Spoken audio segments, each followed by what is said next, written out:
Bismillahirrahmanirrahim. Assalamualaikum warahmatullahi wabarakatuh.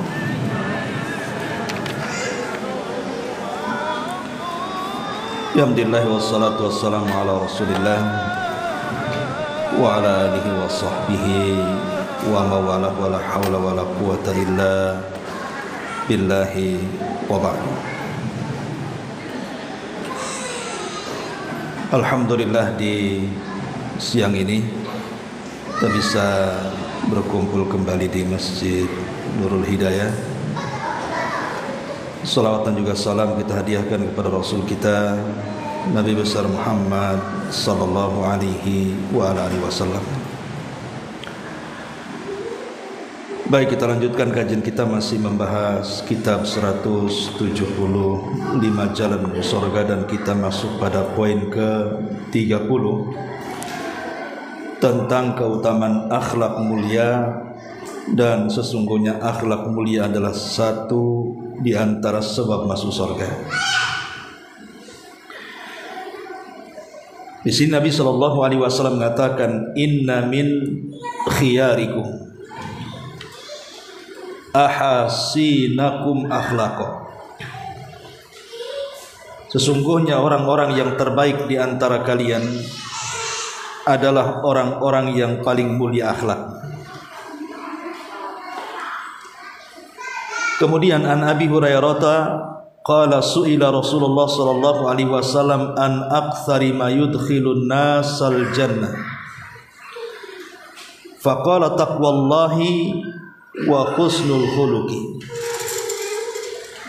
wa su'ila an aktsari ma yudkhilun nasan nara faqala al fammu wal faraj. Diriwayatkan dari Abu Hurairah radhiyallahu anhu, dia berkata, Rasul pernah ditanya tentang perkara yang paling banyak memasukkan manusia ke dalam surga. Beliau menjawab, ketakwaan kepada Allah dan akhlak mulia. Beliau juga pernah ditanya tentang perkara yang paling banyak memasukkan manusia ke dalam neraka. Beliau menjawab, mulut dan juga kemaluan. Baik, dalam bab ini pengarang hendak menjelaskan kepada kita tentang amalan-amalan surga. Lah, salah satunya adalah akhlak mulia. Satu di antara sebab yang paling banyak memasukkan kita ke dalam surga.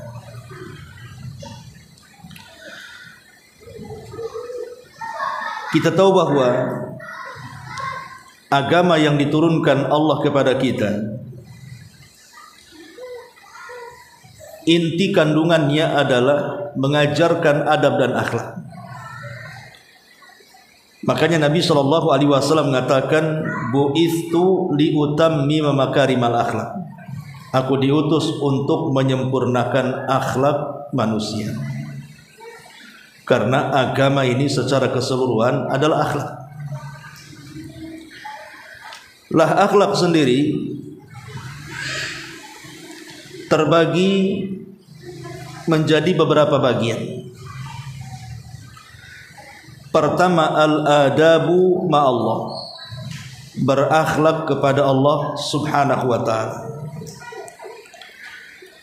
Yang kedua, al-adabu ma'a Rasulillahi sallallahu alaihi wasallam wa sahabatihi wa ahli baitihi, berakhlak kepada Rasul, berakhlak kepada sahabat-sahabat Rasul, dan berakhlak kepada keluarga Rasul. Kemudian yang ketiga, al-adamu ma'al walidaini, berakhlak kepada kedua orang tua. Setelah berakhlak kepada Allah, kemudian kepada Rasul, sahabat dan ahli bait, baru nomor 3 berakhlak kepada orang tua. Kemudian yang keempat, al-adabu ma'a hafadhatid din minal ulama'i wa hamalatil Quran, beradab kepada para penjaga agama, di antaranya para ulama dan orang-orang yang punya perhatian dengan Quran. Kemudian yang kelima, al-adabu wa husnul khuluqi ma'al ahli wa dzawil arham. Kemudian tingkatan berikutnya, berakhlak kepada keluarga dan kepada orang yang memiliki hubungan rahim dengan kita. Kemudian yang keenam, al-adabu wa husnul khuluqi fil ukhuwati khassatan wal muslimina amatan. Beradab dan berakhlak pada saudara-saudara yang di luar dari keluarga dan kaum muslimin secara umum, atau disebut dengan ukhuwah al-muslimin, persaudaraan kaum muslimin. Kemudian yang nomor 7, al-adab wa husnul khuluqi ma'amatil khalqi. Beradab dan berakhlak kepada seluruh makhluk. Seluruh makhluk maksudnya baik dia seorang mukmin ataupun kafir, tetap kita berakhlak kepada mereka. Dan yang terakhir, al-adabu ma'al hayawanat, beradab kepada hewan-hewan. Inilah 8 perkara yang diajarkan dalam agama ini yang berkaitan dengan akhlak. Di sini Nabi SAW mengatakan dari hadis Abu Hurairah yang kita baca, bahwa akhlak ini adalah perkara yang banyak memasukkan manusia ke dalam surga. Makanya ingat hadis yang pernah kita bahas, ketika Nabi SAW ditanya tentang seorang wanita yang ahli salat malam. Dan kita tahu bahwa salat malam atau tahajud itu juga salah satu yang bisa memasukkan orang ke surga. Kemudian juga wanita ini juga ahli dalam puasa sunnah. Dan puasa sunnah juga salah satu amalan yang bisa memasukkan pelakunya ke dalam surga. Kemudian wanita ini juga ahli sedekah. Dan sedekah juga salah satu jalan kita menuju surga. Tetapi masalahnya, wanita yang punya 3 amalan ini tidak punya akhlak lisannya. Jadi sholat malamnya oke, puasa sunnahnya iya, sedekahnya tetapi dia tidak punya akhlak, karena lisannya selalu menyakiti tetangganya. Makanya Nabi SAW kemudian mengatakan, la khaira fiha hiya min ahlin nar. Wanita itu tidak punya kebaikan, bahkan wanita itu pantas dan layak masuk neraka. Lihat bagaimana akhlak itu atau akhlak yang buruk itu mencegah semua amalan-amalan sunnah untuk menjadi jembatan masuk surga. Harusnya orang yang rajin sholat malam itu kan masuk surga. Harusnya orang yang rajin puasa dan sedekah itu masuk surga. Kenapa orang ini kemudian dimasukkan ke dalam neraka? Karena tidak punya akhlak. Dia buruk kepada tetangganya. Tapi lanjutan riwayatnya adalah, ada seorang wanita itu sholat malamnya sedikit, puasa sunnahnya jarang, sedekahnya pun tak pernah sedekah karena tidak ada yang disedekahkan. Tetapi dia punya akhlak, tidak mau menyakiti siapapun sampai kepada tetangganya. Kata Nabi SAW, hiya min ahlil jannah, wanita itu layak masuk surga. Lihat bagaimana kelompok pertama dan yang kedua. Kelompok pertama memiliki bekal dengan banyaknya amalan sunnah, dari sholat malam, tahajud sampai kepada sedekah dan puasa, tetapi tidak memasukkan ia ke dalam surga. Kenapa? Karena akhlaknya tidak baik. Kelompok yang kedua justru amalan sunnahnya kurang, tetapi menonjol dari segi akhlaknya. Rasul mengatakan, hiya min ahlil jannah, wanita itu layak masuk surga. Dari sini kita tahu bahwa bukan sholat malam yang banyak memasukkan orang ke surga. Bukan puasa sunnah yang banyak memasukkan orang ke surga, juga bukan sedekah. Tetapi akhlaklah yang banyak memasukkan orang ke surga. Makanya di sini Rasul ditanya tentang yang paling banyak memasukkan manusia ke dalam surga, maka Rasul mengatakan taqwallah, bertakwa kepada Allah, wa husnul khuluqi, dan berusaha untuk memiliki akhlak mulia. Sebaliknya di sini Rasul bertanya, lalu yang banyak memasukkan manusia ke dalam neraka itu apa? Maka Rasul mengatakan al-fammu wal faraj, mulut dan kemaluan. Kenapa? Karena dua perkara inilah pemicu buruknya akhlak. Pertama, lisan. Dari lisan inilah muncul ghibah, dari lisan inilah muncul dusta, dari lisan inilah muncul namimah, mengadu domba. Dari lisan inilah muncul kemudian ikhtilaf di mana-mana, menghina, mencaci, memaki, merendahkan, dan begitu seterusnya, zalim, ya, dari lisan. Makanya wajar kalau yang paling banyak memasukkan orang ke dalam neraka itu adalah lisan, karena dari lisan ini muncul buruk akhlak ataupun kemaluan. Dari kemaluan inilah kemudian muncul zina, dan itu adalah buruk akhlak. Maka kita kemudian pahami bahwa bertakwa dan baik akhlak itulah yang paling banyak memasukkan orang ke dalam surga. Tapi sebaliknya, buruk akhlak itulah yang mencegah manusia masuk ke dalam surga. Kemudian Nabi SAW mengatakan, ma syai'un asqalu fi mizanil mu'min yaumal qiyamati min khuluqin hasanin wa innallaha la yubghidul fahishal badi. Tidak ada satu amalan yang paling berat dalam timbangan seorang mukmin pada hari kiamat daripada akhlak mulia. Sungguh Allah sangat membenci orang yang banyak bicara dan suka berkata kotor. Lihat bagaimana Nabi SAW mengatakan, yang paling mudah untuk memberatkan timbangan kita di hari ketika amalan kita ditimbang di hadapan Allah adalah akhlak. Dan akhlak mencakup 8 perkara yang tadi saya sebut, baik yang bersifat hablum minallah ataupun hablum minannas. Tapi sebaliknya, yang meringankan timbangan adalah buruk akhlak.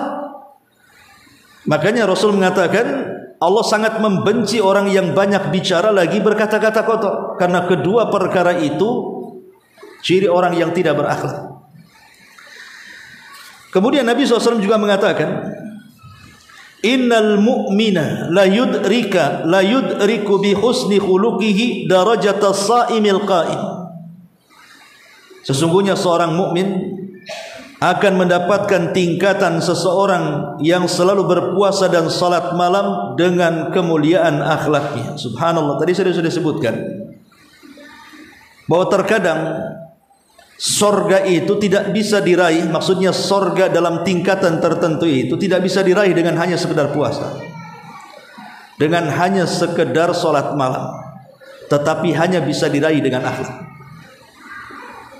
Maka dari hadis ini kita tahu bahwa akhlak itu lebih mulia dibandingkan tahajud, dibandingkan puasa.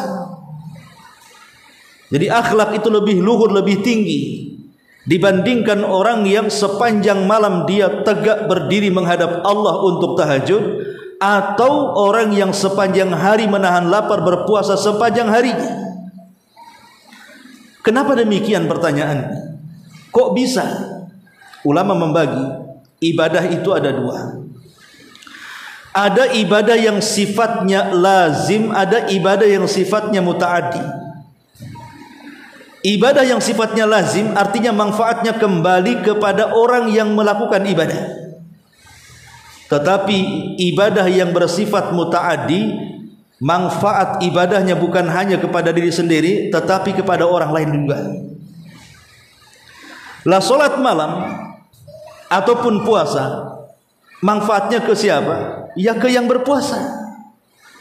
Orang tahajud yang manfaatnya kayak orang yang bertahajud saja. Orang lain tidak bisa merasakannya. Tetapi orang yang punya akhlak itu manfaatnya bukan hanya kepada diri sendiri, tetapi kepada orang lain. Ketika tersenyum kepada orang, membuat lega orang, berarti ini orang bukan orang jahat. Ketika orang mengucapkan kalimat-kalimat yang santun, orang merasa senang, merasa lapang, merasa bahagia. Ketika kita menolong orang lain, orang pun merasa tertolong, dan begitu seterusnya. Maka dalam kaidah para ulama, ibadah yang bersifat manfaatnya luas lebih baik dibandingkan yang manfaatnya sempit. Itulah kenapa kemudian akhlak ini bisa menandingi derajat orang yang berpuasa dan derajat orang yang salat malam. Kemudian Nabi mengatakan, akmalul mu'minina imanan ahsanuhum khuluqan. Orang yang paling sempurna imannya dari kalangan orang-orang yang beriman adalah orang yang paling mulia akhlaknya. Lihat, Rasul mengatakan orang yang paling sempurna imannya. Mafhum kebalikannya berarti orang yang kurang imannya adalah yang buruk akhlaknya. Jadi akhlak itu bisa meningkatkan iman seseorang, sebagaimana buruk akhlak juga bisa menurunkan iman seseorang. Maka kalau iman kita ingin sempurna, dan ingat kesempurnaan iman itu melahirkan orang-orang yang akan menggerakkan seluruh badannya untuk melakukan kebaikan. Kenapa ibu bisa melangkahkan kaki ke sini coba? Siapa yang menggerakkan? Disuruh suami? Atau dipaksa anak? Atau diajak tetangga? Tidak, yang menggerakkan orang hadir di majelis ilmu itu karena iman sebenarnya. Iman ibu. Buktinya ada yang mau ke pengajian, ada yang enggak. Jadi iman itu kalau sudah mengakar dalam hati itu menggerakkan semua badan. Lah, orang-orang yang kemudian sempurna imannya, maka gerakan badannya juga semakin sempurna. Dan itu bisa diraih dengan baiknya akhlak. Makanya akhlak itu melahirkan banyak perkara yang sangat terpuji. Kemudian Nabi SAW mengatakan, inna aqrabakum minni majlisan yaumal qiyamah ahasinuhum akhlaqah. Sesungguhnya orang-orang di antara kalian yang paling dekat tempat duduknya denganku pada hari kiamat, mereka orang-orang yang mulia akhlaknya di antara kalian. Subhanallah, lihat bagaimana kemuliaan akhlak bisa mendekatkan diri kita di sisi Nabi SAW pada hari kiamat. Kita sudah tidak berjumpa dengan Nabi, dan kita pun tidak bisa melihat Nabi. Hanya satu kesempatan kita bisa menatap wajah Nabi dan duduk di samping Nabi. Dengan cara apa? Memperbaiki akhlak. Kemudian Nabi SAW juga mengatakan, inna min ahabbikum ilayya wa aqrabikum minni majlisan yaumal qiyamati ahasinukum akhlaq. Wa inna abghadakum ilayya wa ab'adakum minni majlisan yaumal qiyamah ats-tsartsarun wal mutasyaddiqun wal mutafayhiqun. Qalu ya Rasulullah, qad alimna ats-tsartsarun wal mutasyaddiqun, famal mutafayhiqun? Qala al mutakabbirun. Sungguh ada orang-orang yang paling aku cintai dan orang yang paling dekat tempat duduknya denganku pada hari kiamat. Siapa mereka? Orang-orang yang paling mulia akhlaknya. Tapi di sana ada orang-orang yang paling jauh dariku tempat duduknya pada hari kiamat. Siapa mereka? Yang pertama, ats-tsartsarun, orang yang banyak bicara. Orang yang banyak bicara, kalau tidak penting pasti akan memelesetkan lidahnya. Orang kalau ngomong terus ya, pasti satu hari akan kepleset lidahnya. Pasti akan mengeluarkan kata-kata, sadar ataupun tidak, kata-kata itu justru berdosa di hadapan Allah. Kemudian yang kedua, wal mutasyaddiqun. Mutasyaddiqun juga sama, orang-orang yang pedas bicaranya. Kemudian para sahabat mengatakan, jadi kami sudah paham apa ats-tsartsarun, banyak bicara, al-mutasyaddiqun orang yang keras lancang bicara, Famal mutafaihikun, apa makna mutafaihikun ya Rasulullah? Maka Rasul mengatakan, itulah orang-orang yang sombong. Abdullah ibn Mubarak ketika mendefinisikan kalimat husnul khuluq, beliau mengatakan husnul khuluq adalah kelembutan wajah. Ini pertama. Jadi husnul khuluq adalah talaqatul wajhi, kelembutan wajah. Di wajah itu ada mata, ada hidung, ada lisan, ada otak gitu ya, ada telinga. Inilah kepala kita. Ya. Lah kata Abdullah ibn Mubarak, kita bisa memandang orang itu punya akhlak atau tidak, lihat mukanya. Dengan memandang muka orang saja, kita bisa melihat orang ini punya akhlak atau tidak. Kalau nampak matanya indah, tidak tajam melotot, nampak lisannya senyum, tidak tajam bicara, nampak telinganya tidak mungkin mendengarkan kecuali yang dibolehkan, dan tidak mencium kecuali dihalalkan, dan wajahnya bercahaya karena adanya kelembutan, maka orang ini berakhlak. Tapi kalau baru ngomong saja sudah nyelekit, sudah keluar kata-kata binatang, sudah bu, orang ini nggak punya akhlak. Ya. Atau jarang senyum, ya, susah kali senyum, tahu mahal kali ya. Senyumnya itu kalau ada maunya saja, nah itu berarti tidak punya akhlak. Jadi sebenarnya kita bisa melihat akhlak itu dari wajah seseorang itu sudah bisa. Kalau suka melotot, suka marah-marah, suka mengumpat, suka melaknat, suka menghina, menggibah dan yang lainnya, kita sudah paham orang ini nggak punya akhlak.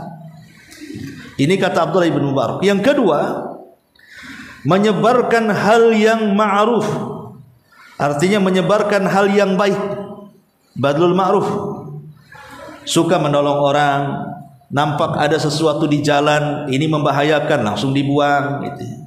Nampak orang yang didolimi, kita bela. Nampak ada orang yang berhajat pertolongan kita, kita tolong. Dan begitu seterusnya. Dia sebar kebaikan. Makanya di masyarakat kan juga gitu bu ya. Kalau ada tetangga ini suka ngasih lauk, mungkin gak seberapa lauknya, mungkin sepotong tahu tempe, tapi sering dia ngasih gitu ya. Ketika orang ini hilang, itu ibu bisa membandingkan, dulu saya punya tetangga, baik kali dia suka ngasih, padahal ngasihnya nggak banyak sebenarnya. Itu akan dikenang tuh, karena itu bagian daripada akhlak, menyebarkan dari hal-hal yang ma'ruf, yang baik. Kemudian yang nomor 3 kata beliau, menolak gangguan. Menolak gangguan itu artinya kalau ada tetangga yang menghina kita, kita tidak lawan hinaan dengan hinaan, celaan dengan celaan, pukulan dengan pukulan, gibahan dengan gibahan, tidak. Berusaha untuk memaafkan, menjauh, lapang dada, beri udzur, ya, menolak keburukan orang. Sebab kalau seandainya cacian dilawan cacian, makian dilawan makian, apa bedanya kita dengan dia? Nggak ada bedanya, sama-sama gila, ya kan? Tapi kalau seandainya dia marah kita tenang, dia mencaci kita memuji, ya, dan begitu seterusnya, dia emosi kita sabar, itulah terbedakan mana di antara kita yang baik dan yang buruk tuh jadinya. Disitulah letak akhlak yang membedakan. Lah Abdullah ibn Mubarak mengatakan akhlak itu di 3 kalimat ini. Kalau wajahnya cerah gitu ya, suka senyum, kata-katanya santun, matanya tidak suka melotot, tidak mencium hal-hal yang diharamkan dan begitu seterusnya, maka orang itu berakhlak. Yang kedua, suka nolong, badannya gerah. Ada tetangganya sakit, dijenguk, kasih hadiah, mendoakannya. Ada tawannya lagi susah, dihiburnya.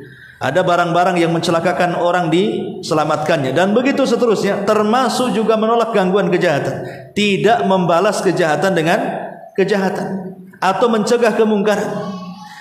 Maka inilah kata Abdullah bin Mubarak disebut akhlak. Imam Tirmidzi ketika menjelaskan mana al-mutasyaddiqun, dia berkata, al-mutasyaddiqun adalah orang yang sering lancang terhadap manusia di dalam bicara dan selalu meremehkan manusia. Ingat, mutasyaddiqun itu paling banyak di masyarakat.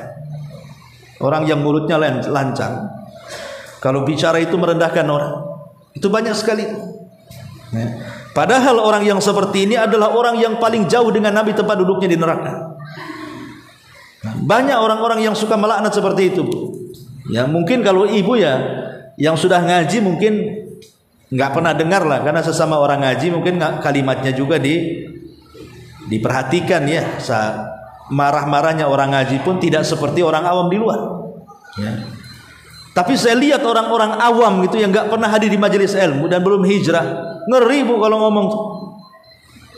Kalau ngomong tuh kita aja baru 1 kalimat dia 1000 kalimat. Kita baru akan ngomong dia sudah ngomong duluan.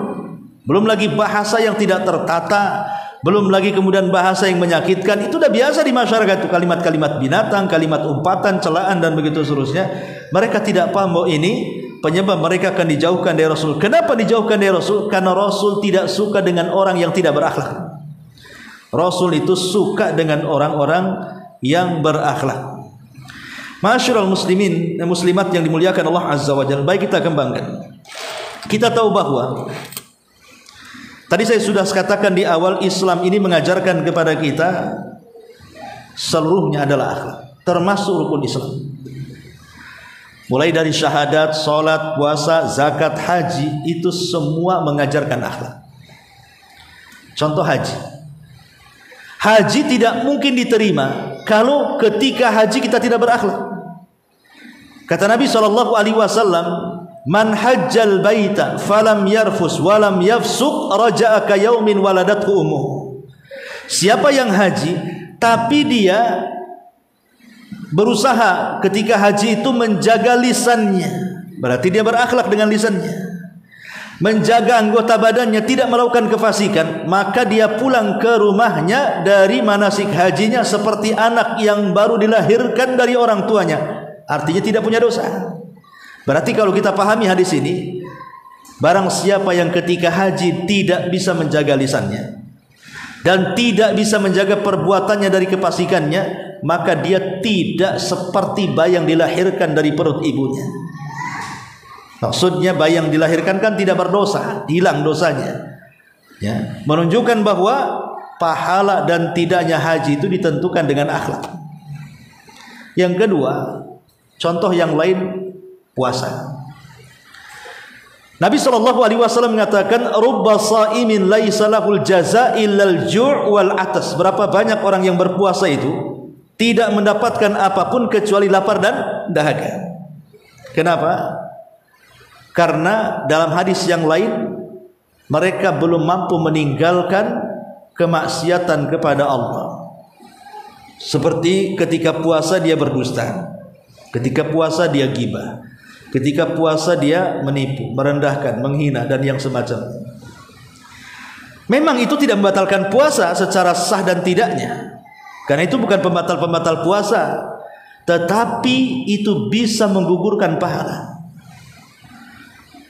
Kalau seandainya hanya sah saja dalam berpuasa tapi tidak berpahala, berarti kan kita capek-capek saja puasa. Tujuan puasa kita ini ingin dapat pahala, dapat surga. Rupanya setelah jungkir balik kita ini mengerjakan ibadah nggak dapat apa-apa. Ibarat ibu jadi pembantu di rumah saya, kemudian nyuci dari pagi sampai sore selama sebulan, sampai waktunya gajian tak ada gajian, kan rugi namanya. Saya sudah peluh-peluh tiap hari datangnya dari terbit fajar sampai terbenam matahari kerja, sampai 1 bulan lagi. Setelah 1 bulan saya katakan silahkan pulang, nggak dapat apa-apa. Kan capek-capek saja gitu.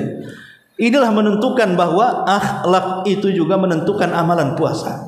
Makanya Rasul mengatakan, malam yada qaulaz zur wal amala bihi falaysa lillahi an yada'a ta'amahu wa syarabahu. Barang siapa yang belum sanggup meninggalkan ucapan-ucapan kotor dan juga perbuatan-perbuatan mungkar, maka tidak ada hajat bagi Allah untuk menerima menahan lapar dan dahaganya. Artinya Allah tidak ada hajat menerima puasanya kalau dia belum bisa meninggalkan ucapan kotornya. Nah, dia lihat bagaimana akhlak itu juga menentukan puasa.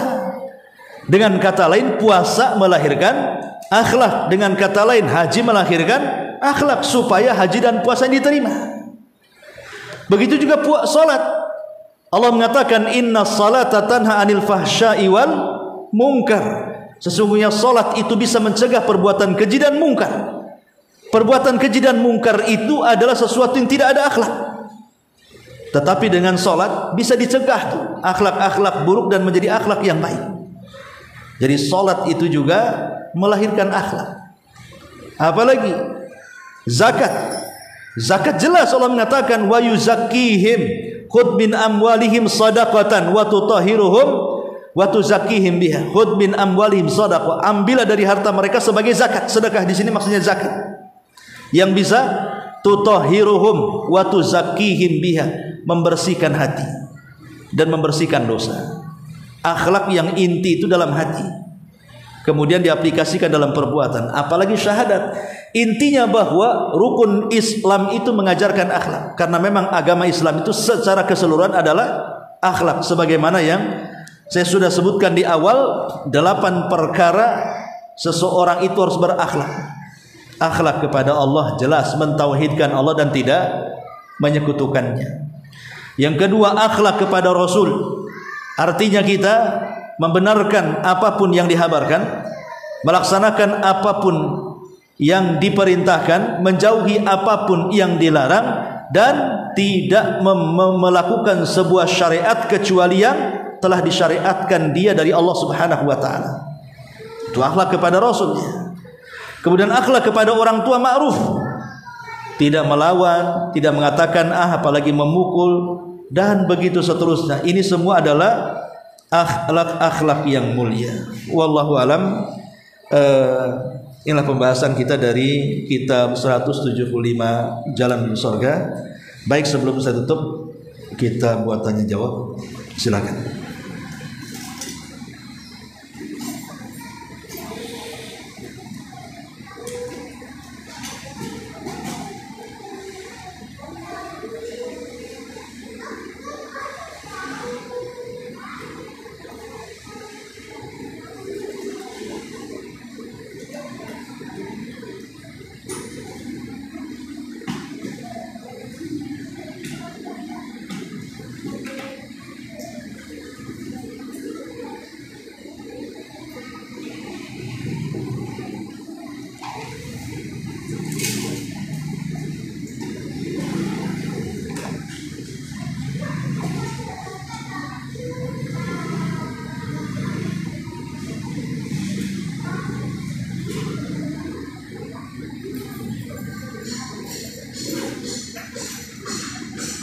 Baik, kalau tidak ada kita tutup.